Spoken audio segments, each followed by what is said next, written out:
ओम पितृदेवताभ्यो नमः। स्वागत है आप सभी का मेरे भक्ति भावना यूट्यूब चैनल पर। पुत्र प्राप्ति पिठौरी अमावस्या की कथा। इस दिन कुशा से पूजा की जाती है, इसलिए कुशो पाटनी अमावस्या भी इसे कहते हैं।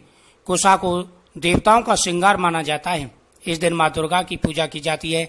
इस अमावस्या का व्रत विवाहित माताएं द्वारा अपने बच्चों की समृद्धि व पुत्र प्राप्ति के लिए रखा जाता है। पिठौरी अमावस्या की पूर्व संध्या पर विवाहित महिलाएं और मुख्य रूप से माताएं अपने बच्चों की भलाई और लंबी आयु के लिए 64 देवियों की आराधना करती हैं। पहले के समय में 64 देवी देवताओं की मूर्तियों को पीठ आटे से बनाया जाता था, इसलिए इसे पिठौरी अमावस्या भी कहते हैं। भाद्रपद अमावस्या का बहुत अधिक महत्व होता है और इसे कुशा ग्रहणी, कुशो पाठनी, पोलाला या पिठौरी अमावस्या भी कहते हैं। हिंदू धर्मों में मान्यता है कि इस दिन व्रत रखने से वीर और स्वस्थ संतान की प्राप्ति होती है। इसके साथ ही महिलाएं अपने संतान की लंबी आयु के लिए पिठौरी अमावस्या पर मां दुर्गा की आराधना करती हैं। पिठौरी अमावस्या की कथा। एक परिवार में 7 भाई थे। सबका विवाह हो चुका था, सबके छोटे छोटे बच्चे भी थे।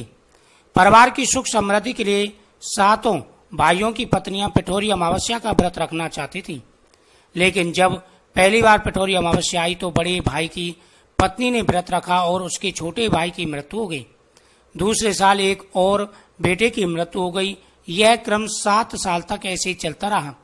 जब 7वें साल बेटे की मृत्यु हुई तो बड़े भाई की पत्नी ने मृत पुत्र का शव कहीं छुपा दिया।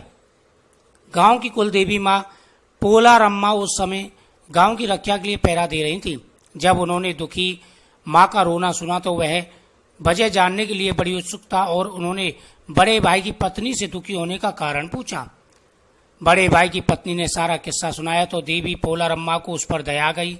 उन्होंने दुखी माँ से कहा कि वे उस जगह पर हल्दी छिड़क दें जहां उसके बेटे का अंतिम संस्कार हुआ था। माँ ने ऐसा ही किया और जब वह लौटी तो उसने सभी पुत्रों को जीवित देखा। माँ की खुशी का ठिकाना न रहा। तभी से उस गांव की हर माँ अपने बच्चे की लंबी आयु के लिए पिठौरी अमावस्या का व्रत करने लगी। हिंदू धर्म में अमावस्या के दिन पितृतर्पण करने का विशेष विधान है।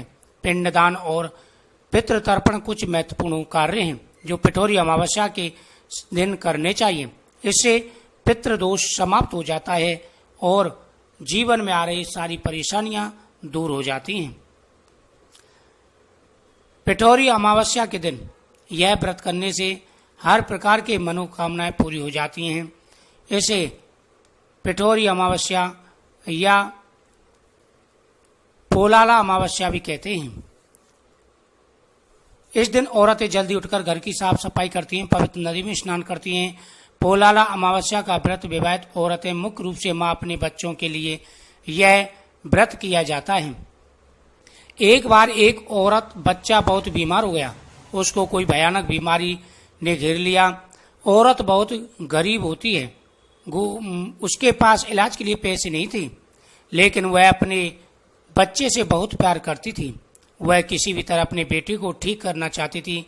एक दिन मंदिर में बैठी वह रो रही थी, तभी वहां एक बूढ़ी औरत निकली।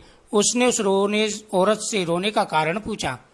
तब उस औरत ने उस बूढ़ी अम्मा को सब बताया।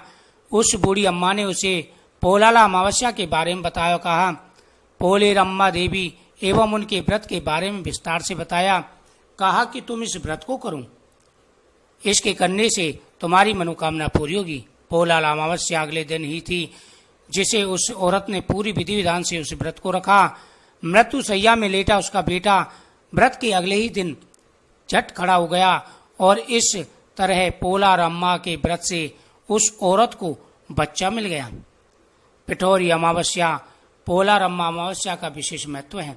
इस कथा के सुनने से पुत्र प्राप्ति के योग बन जाते हैं। जिनके पुत्र है उनके पुत्रों की आयु लंबी होती है। वीडियो को शेयर करें, चैनल को सब्सक्राइब करें, कमेंट में जय माता दी लिखें।